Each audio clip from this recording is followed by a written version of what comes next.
Impossible to teach honestly. Historian Rashid Khalidi quits Columbia University over Trump deal. Prominent Palestinian-American historian Rashid Khalidi withdrew from teaching at Columbia University this fall, citing the university's recent $200 million settlement with the Trump administration over its handling of alleged anti-Semitism on campus. In an open letter published in The Guardian, Rashid Khalidi, who holds the title of Edward Said Professor Emeritus of Modern Arab Studies, announced his decision not to return as a special lecturer this autumn, accusing the university of compromising academic freedom and capitulating to political pressure. What Rashid Khalidi said on quitting Columbia. Rashid Khalidi wrote, "Although I have retired, I was scheduled to teach a large lecture course on this topic in the fall, but I cannot do so under the conditions Columbia has accepted by capitulating to the Trump administration." Rashid Khalidi, who taught at Columbia for more than 2 decades before retiring in 2023,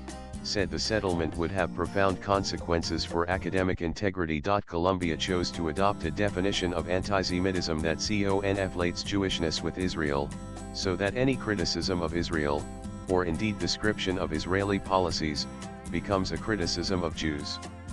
This makes it impossible to teach honestly about the creation of Israel or the genocide in Gaza perpetrated by Israel, he wrote. He warned that the measures agreed to by the university would suppress legitimate academic discourse and chill pro-Palestinian speech, saying, "Faculty members, teaching assistants and students will be forced to constrain their speech to evade the fearsome apparatus that Columbia has erected to punish speech critical of Israel." Rashid Khalidi also condemned the decision to subject syllabi and scholarly work to external review, writing, "Agreeing to submit the syllabuses and scholarship of prominent academics for review by outside actors is abhorrent." He concluded his letter with a stark indictment, asserting, "Columbia's capitulation has turned a university that was once a site of free inquiry and learning into a shadow of its former self, an anti-university, a place of fear and loathing, where faculty and students are told from on high what they can say and teach, under penalty of severe sanctions."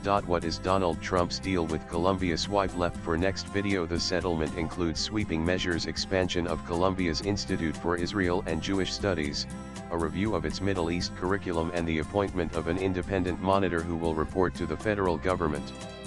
In addition to the $200 million payment, Columbia will pay $21 million to the Equal Employment Opportunity Commission to resolve civil rights complaints filed by Jewish faculty and staff. The agreement follows months of intense scrutiny by the Donald Trump administration, which accused several universities of allowing anti-Semitism to proliferate under the guise of pro-Palestinian protest, particularly in the wake of Israel's war in Gaza.